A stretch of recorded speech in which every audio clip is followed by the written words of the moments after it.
सन बैठे संत सभा जयकारो, तिस आगै रहरास हमारी, साचा अपर अपारो। मस्तक काट धरी तिस आगै, तन मन आगै दियो। नानक संत मिलै सच पाइयै, सहज भाए जस लियो। क्या भवियै सच सूचा होए,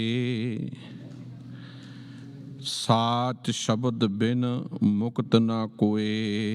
रहाओ। वाहिगुरु जी का खालसा, वाहिगुरु जी की फतेह। जुगो जुग अटल चवर छतर तख्त दे मालक, शब्द गुरु धन धन श्री गुरु ग्रंथ साहिब महाराज जी, जिन्हां दी अपार रहमत बख्शिश ते किरपा वरतदी पई है। हफ्तावारी पावन दीवाना दियां हाज़रियां भरन वास्ते सतगुरु धन गुरु ग्रंथ साहिब जी महाराज जी दे कोलों गुरमत ज्ञान लैण वास्ते सतगुरु जी की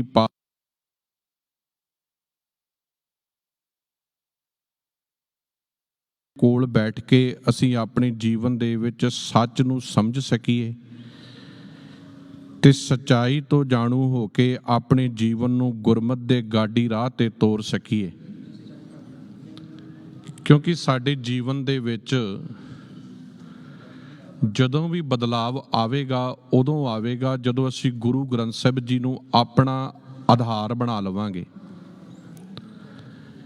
सतगुरु धन गुरु ग्रंथ साहिब जी महाराज जी विच जो 1430 अंग ने, एक एक शब्द सानू गुरमत नाल जोड़दा है। साडे अंदर दियां बेअंत सवालां दे जवाब गुरमत बख्शदी है, पर शर्त है कि असीं अपने जीवन दे विच गुरमत नूं समाईए। इसे करके गुरु घरां दे विच धन गुरु ग्रंथ साहिब जी महाराज जी दा अमृतमय कीर्तन, अमृतमय कथा, अकाल तख्त साहिब तो प्रमाणित रहत मर्यादा जदों पढ़दे हां, ਉਹਦੇ ਵਿੱਚ ਦੋ ਰਹਿਣੀਆਂ ਨੇ। ਇੱਕ ਆ ਸਖਸ਼ੀ ਰਹਿਣੀ, ਇੱਕ ਆ ਪੰਥਕ ਰਹਿਣੀ। ਸਖਸ਼ੀ ਰਹਿਣੀ ਆ ਜਿਹਦੇ ਵਿੱਚ ਸਾਡਾ ਆਪਣਾ ਨਿੱਜ ਦਾ ਕਰਮ ਆ, ਅਸੀਂ ਅੰਮ੍ਰਿਤ ਵੇਲੇ ਉੱਠਦੇ ਆ, ਨਿਤਨੇਮ ਕਰਦੇ ਆ, ਬਾਣੀ ਪੜ੍ਹਦੇ ਆ, ਇਹ ਸਾਡਾ ਆਪਣਾ ਨਿੱਜ ਦਾ ਕਰਮ ਆ। ਇੱਕ ਆ ਪੰਥਕ ਰਹਿਣੀ, ਜਿਨ੍ਹਾਂ ਦੇ ਵਿੱਚ ਗੁਰੂ ਘਰ ਗੁਰਦੁਆਰਾ ਸਾਹਿਬ ਆਉਂਦੇ ਨੇ। ਉਹਦੇ ਵਿੱਚ ਬਕਾਇਦਾ ਜਿਹੜੀ ਪੰਥਕ ਰਹਿਣੀ ਵਿੱਚ ਗੱਲ ਚੱਲਦੀ ਆ ਨਾ, ਉਹਦੇ ਵਿੱਚ ਗੁਰਦੁਆਰੇ ਆਉਣਾ ਕਿਵੇਂ ਹੈ, ਇੱਥੇ ਆ ਕੇ ਬਹਿਣਾ ਕਿਵੇਂ ਹੈ, ਇੱਥੇ ਮੱਥਾ ਕਿਵੇਂ ਟੇਕਣਾ ਹੈ। ਗੱਲ ਕੀ ਸਤਿਗੁਰੂ ਧੰਨ ਗੁਰੂ ਗ੍ਰੰਥ ਸਾਹਿਬ ਜੀ ਦਾ ਅਦਬ ਸਤਿਕਾਰ ਕਿਵੇਂ ਕਰਨਾ ਹੈ, ਇਹ ਪੰਥਕ ਰਹਿਣੀ ਦੇ ਚੈਪਟਰ ਦੇ ਅਧੀਨ ਲਿਖਿਆ ਗਿਆ ਹੈ। ਉਹਦੇ ਵਿੱਚ ਹੀ ਕੀਰਤਨ ਕਰਨ ਦੀ ਮਰਿਆਦਾ, ਕਥਾ ਕਰਨ ਦੀ ਮਰਿਆਦਾ ਆਦਿਕ ਇਹ ਸਾਰੀਆਂ ਚੀਜ਼ਾਂ ਨਾਲ ਲਿਖੀਆਂ ਗਈਆਂ ਨੇ ਕਿ ਗੁਰੂ ਘਰ ਦੀ ਸਟੇਜ ਦੇ ਉੱਪਰੋਂ ਕੀ ਹੋਣਾ ਚਾਹੀਦਾ ਹੈ। ਧੰਨ ਗੁਰੂ ਗ੍ਰੰਥ ਸਾਹਿਬ ਜੀ ਮਹਾਰਾਜ ਜੀ, ਭਾਈ ਸਾਹਿਬ ਭਾਈ ਗੁਰਦਾਸ ਜੀ, ਭਾਈ ਨੰਦ ਲਾਲ ਸਿੰਘ ਜੀ ਦੀ ਪਾਵਨ ਬਾਣੀ ਦਾ ਕੀਰਤਨ, ਤੇ ਜੇ ਕਥਾ ਹੋਣੀ ਹੈ ਤੇ ਕਥਾ ਵਿਚਾਰ ਤੇ ਵਖਿਆਨ, ਦੋ ਵੱਖ-ਵੱਖ ਸਬਜੈਕਟ ਲਿਖੇ ਗਏ ਨੇ। ਵਖਿਆਨ ਹੁੰਦਾ ਹੈ ਕਿ ਜਦੋਂ ਅਸੀਂ ਕਿਸੇ ਇੱਕ ਪੰਕਤੀ ਨੂੰ ਆਧਾਰ ਬਣਾ ਕੇ ਉਹਦੀ ਵਿਚਾਰ ਕਰਦੇ ਹਾਂ, ਉਹਨੂੰ ਕਿਹਾ ਜਾਂਦਾ ਹੈ ਵਖਿਆਨ। ਸ਼ਬਦ ਵਿਚਾਰ ਹੁੰਦੀ ਹੈ ਕਿ ਮੂਲ ਆਧਾਰ ਸ਼ਬਦ ਹੋਵੇ ਤੇ ਸ਼ਬਦ ਦੇ ਵਿੱਚ ਜੇ 4 ਬੰਦ ਨੇ ਜਾਂ 5 ਬੰਦ ਨੇ ਜਾਂ ਅਸ਼ਟਪਦੀਆਂ ਨੇ ਜਾਂ ਛੰਤ ਆ ਜਾਂ ਸ਼ਲੋਕ ਨੇ, ਉਹਨਾਂ ਸਾਰਿਆਂ ਦੇ ਵਿੱਚ ਕੇਂਦਰੀ ਭਾਵ ਜਿਹੜਾ ਸੈਂਟਰਲ ਆਈਡੀਆ ਹੈ ਉਹ ਕੀ ਹੈ। ਜਿਵੇਂ 4 ਪੱਦਿਆਂ ਦੇ ਸ਼ਬਦ ਆਉਂਦੇ ਨੇ, ਅਸ਼ਟਪਦੀਆਂ ਆਉਂਦੀਆਂ ਨੇ, ਜਿਹੜੇ ਉਹਨਾਂ ਦੇ ਕੇਂਦਰੀ ਭਾਵ ਨੇ ਰਹਾਉ ਦੀਆਂ ਪੰਕਤੀਆਂ 'ਚ ਆਉਂਦੇ ਨੇ। ਰਹਾਉ ਕੋਂਕਣੀ ਭਾਸ਼ਾ ਦਾ ਸ਼ਬਦ ਆ, ਜਿਹੜਾ ਆਮ ਕਰਕੇ ਜਿਹੜੇ ਦਰਿਆ ਸਾਗਰਾਂ ਦੇ ਕੰਢਿਆਂ ਤੇ ਰਹਿਣ ਵਾਲੇ ਲੋਕ ਨੇ ਉਹ ਉਸ ਸਮੇਂ ਇਹ ਸ਼ਬਦ ਵਰਤਦੇ ਸਨ, ਠਹਿਰਾਓ। ਮਤਲਬ ਇਹ ਹੈ ਕਿ ਟਿਕਣਾ ਕੁਝ ਪਲ ਵਾਸਤੇ। ਜਦੋਂ ਪਾਣੀ ਦੇ ਵਿੱਚ ਛੱਲਾਂ ਬਹੁਤ ਜ਼ੋਰਾਂ ਤੇ ਹੋਣ ਤੇ ਜਿਹੜੇ ਤਾਰੂ ਹੁੰਦੇ ਸਨ ਉਹ ਵਿੱਚ ਉਤਰਦੇ ਨਹੀਂ ਸੀ ਹੁੰਦੇ, ਕਿਉਂਕਿ ਉਹ ਮੰਗਦੇ ਸਨ ਕਿ ਕਦੋਂ ਠਹਿਰਾਵ ਆਵੇ ਸਮੁੰਦਰ ਦੇ ਵਿੱਚ ਤੇ ਅਸੀਂ ਵਿੱਚ ਉਤਰੀਏ। ਇਵੇਂ ਸਤਿਗੁਰੂ ਜੀ ਨੇ ਜਦੋਂ ਧੰਨ ਗੁਰੂ ਗ੍ਰੰਥ ਸਾਹਿਬ ਜੀ ਮਹਾਰਾਜ ਜੀ ਦੀ ਅੰਮ੍ਰਿਤਮਈ ਬਖਸ਼ਿਸ਼ ਕੀਤੀ ਤੇ ਜਦੋਂ ਸ਼ਬਦ ਅੰਕਿਤ ਕੀਤੇ ਜਾਂ ਲੰਬੀਆਂ ਬਾਣੀਆਂ ਅੰਕਿਤ ਕੀਤੀਆਂ, ਉਹਨਾਂ ਵਿੱਚ ਇੱਕ ਰਹਾਉ ਦੀ ਪੰਕਤੀ ਅੰਕਿਤ ਕੀਤੀ। ਜਿਵੇਂ ਆਪਾਂ ਸੁਖਮਨੀ ਸਾਹਿਬ ਜੀ ਦੀ ਅੰਮ੍ਰਿਤਮਈ ਪਾਵਨ ਬਾਣੀ ਪੜ੍ਹਦੇ ਹਾਂ, ਉਸ ਦੇ ਵਿੱਚ ਜਿਹੜਾ ਰਹਾਉ ਦਾ ਬੰਦ ਕਿਹੜਾ ਹੈ ਭਲਾ? ਸਤਿਗੁਰੂ ਜੀ ਕਹਿੰਦੇ ਸੁਖਮਨੀ ਸੁਖ ਅੰਮ੍ਰਿਤ ਪ੍ਰਭ ਨਾਮ ਭਗਤ ਜਨਾ ਕੈ ਮਨ ਵਿਸ਼ਰਾਮ। ਇਹ ਰਹਾਉ ਸੈਂਟਰਲ ਆਈਡੀਆ ਹੈ ਪੂਰੀ ਸੁਖਮਨੀ ਸਾਹਿਬ ਦੀ ਪਾਵਨ ਬਾਣੀ ਦਾ। ਵੱਖਰੀ ਗੱਲ ਹੈ ਵੀ ਅਸੀਂ ਆਪਣੀ ਮਰਜ਼ੀ ਦੇ ਨਾਲ ਜਿੱਥੋਂ ਸਾਨੂੰ ਕੁਝ ਚੰਗਾ ਲੱਗਦਾ ਹੈ, ਸਾਨੂੰ ਇੰਜ ਲੱਗਦਾ ਹੈ ਵੀ ਇਹ ਮੇਰੇ ਨਾਲ ਵਰਤ ਰਿਹਾ ਜਾਂ ਮੈਨੂੰ ਇਹ ਚੰਗੀ ਲੱਗਦੀ ਹੈ ਪੰਕਤੀ, ਅਸੀਂ ਉਸ ਪੰਕਤੀ ਨੂੰ ਚੁੱਕ ਲੈਂਦੇ ਹਾਂ ਤੇ ਆਮ ਕਰਕੇ ਅਸੀਂ ਆਮ ਉਦਾਹਰਨਾਂ ਵਿੱਚ ਉਹ ਪੰਕਤੀਆਂ ਵਰਤਦੇ ਹਾਂ। ਜਦ ਕਿ ਜਿਤਨੀ ਸੁਖਮਨੀ ਸਾਹਿਬ ਦਾ ਕੇਂਦਰੀ ਭਾਵ ਹੈ ਉਹ ਇਸ ਪੰਕਤੀ ਉੱਪਰ ਹੈ, ਸੁਖਮਨੀ ਸੁਖ ਅੰਮ੍ਰਿਤ ਪ੍ਰਭ ਨਾਮ ਭਗਤ ਜਨਾ ਕੈ ਮਨ ਵਿਸ਼ਰਾਮ। ਸਤਿਗੁਰੂ ਕਹਿੰਦੇ ਜੇ ਤੂੰ ਆਤਮਿਕ ਸੁੱਖ ਚਾਹੁੰਦਾ ਹੈ, ਅਸੀਂ ਦੁਨਿਆਵੀ ਸੁੱਖਾਂ ਦੇ ਵੱਲ ਤੁਰਦੇ ਹਾਂ ਹਮੇਸ਼ਾ, ਕਿਉਂਕਿ ਅਸੀਂ ਝੂਠ ਮੰਗਣ ਵਾਲੇ ਰਸਤੇ ਤੇ ਤੁਰਦੇ ਹਾਂ। ਦੁਨਿਆਵੀ ਸੁੱਖ ਝੂਠ ਤੇ ਖਲੋਤੇ ਨੇ, ਜਿਹਦੇ ਵਿੱਚ ਆਤਮਾ ਦਾ ਸੁੱਖ ਨਹੀਂ ਹੈ।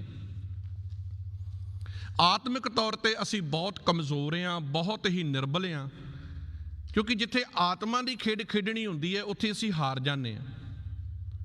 ਸੰਸਾਰਿਕ ਸੁੱਖਾਂ ਦੇ ਵੱਲ ਸਾਡੀ ਦੌੜ ਵੱਡੇ ਪੱਧਰ ਤੇ ਲੱਗੀ ਹੈ। ਮੰਗ ਇਹੀ ਹੈ ਸਾਨੂੰ ਕਿਵੇਂ ਸੰਸਾਰੀ ਸੁੱਖ, ਅਸੀਂ ਕੰਫਰਟ ਜ਼ੋਨ ਵਿੱਚ ਕਿਵੇਂ ਰਹੀਏ, ਕੰਫਰਟੇਬਲ ਜੀਵਨ ਕਿਵੇਂ ਜੀਵੀਏ।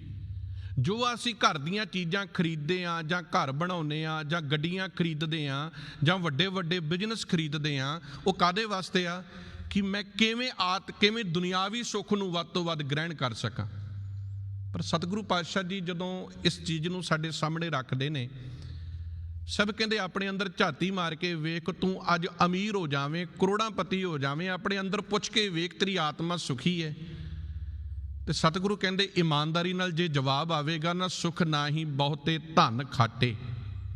ਤੁਸੀਂ ਜੇ ਧਨ ਕਮਾਉਣ ਵਾਲਿਆਂ ਦੇ ਘਰ ਵਿੱਚ ਝਾਤੀ ਮਾਰ ਕੇ ਵੇਖੋ ਕਿ ਇਹ ਬੜੇ ਸੁਖੀ ਹੋਣਗੇ, ਸਭ ਕਹਿੰਦੇ ਮੈਨੂੰ ਨਹੀਂ ਸੁੱਖ ਨਜ਼ਰ ਆਇਆ ਉਹਨਾਂ ਦੇ ਘਰ ਦੇ ਵਿੱਚ। ਧਨ ਸੁੱਖ ਨਹੀਂ ਦੇ ਸਕਿਆ।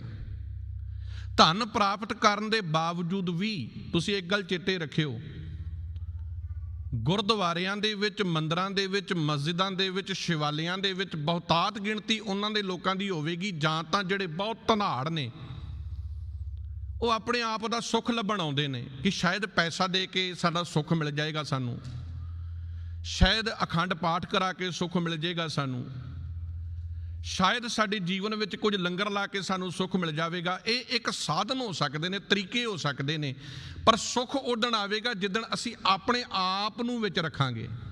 ਉਮਰਾਂ ਲੰਘ ਜਾਂਦੀਆਂ ਨੇ ਮਨੁੱਖ ਦੀਆਂ, ਪਰ ਮਨੁੱਖ ਕਦੀ ਟਿਕਾਵ ਦੇ ਵਿੱਚ ਨਹੀਂ ਆਉਂਦਾ, ਟਿਕਦਾ ਨਹੀਂ। ਚੰਚਲਤਾਈ ਆਖਰਕਾਰ ਜੀਵਨ 'ਚ ਲੱਗੀ ਰਹਿੰਦੀ ਹੈ। ਇੱਕ ਨਾ ਕੁੱਕੜ ਦੀ ਉਡਾਰੀ ਹੈ, ਇੱਕ ਬਾਜ ਦੀ ਉਡਾਰੀ ਹੈ। ਉਡਾਰੀ ਕੁੱਕੜ ਵੀ ਮਾਰਦਾ ਹੈ।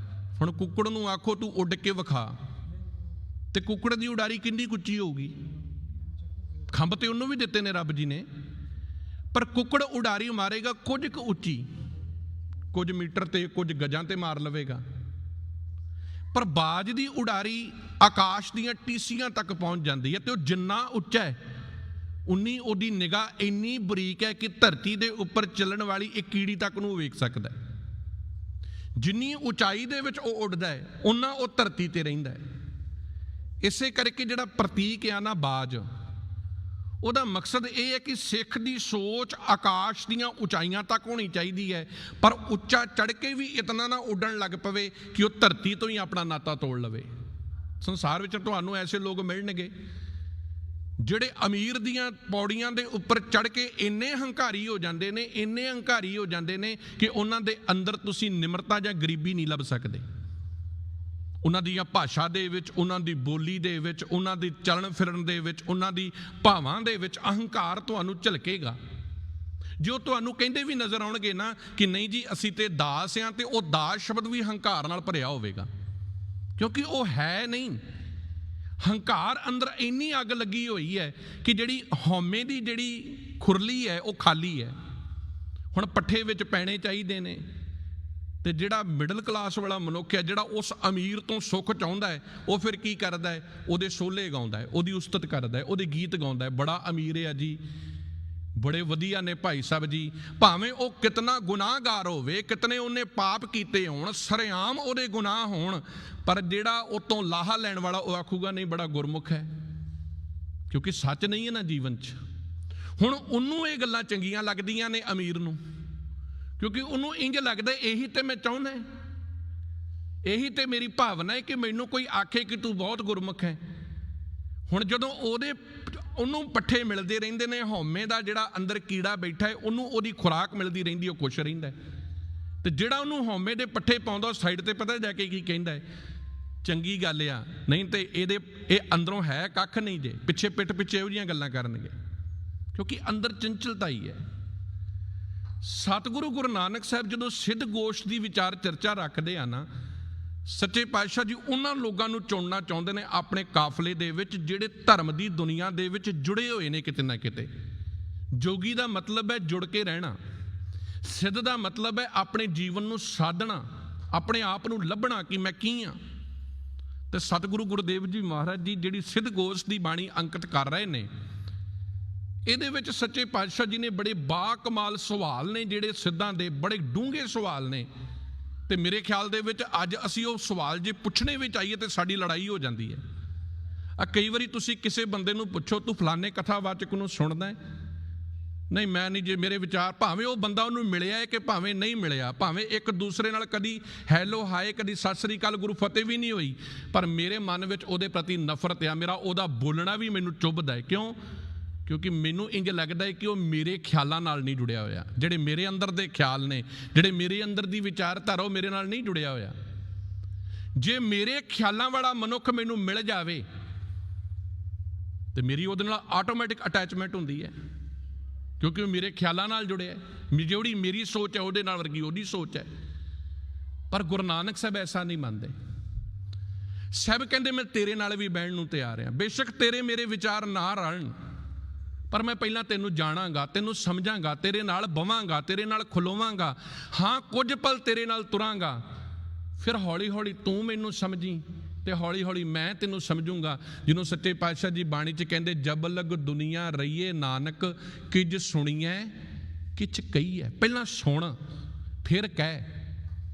ਪਰ ਸਾਡੀ ਤਰਾਸਦੀ ਇਹ ਕਿ ਅਸੀਂ ਹਰ ਮਨੁੱਖ ਕਹਿਣਾ ਚਾਹੁੰਦਾ ਹੈ, ਸੁਣਨਾ ਕੋਈ ਨਹੀਂ ਚਾਹੁੰਦਾ।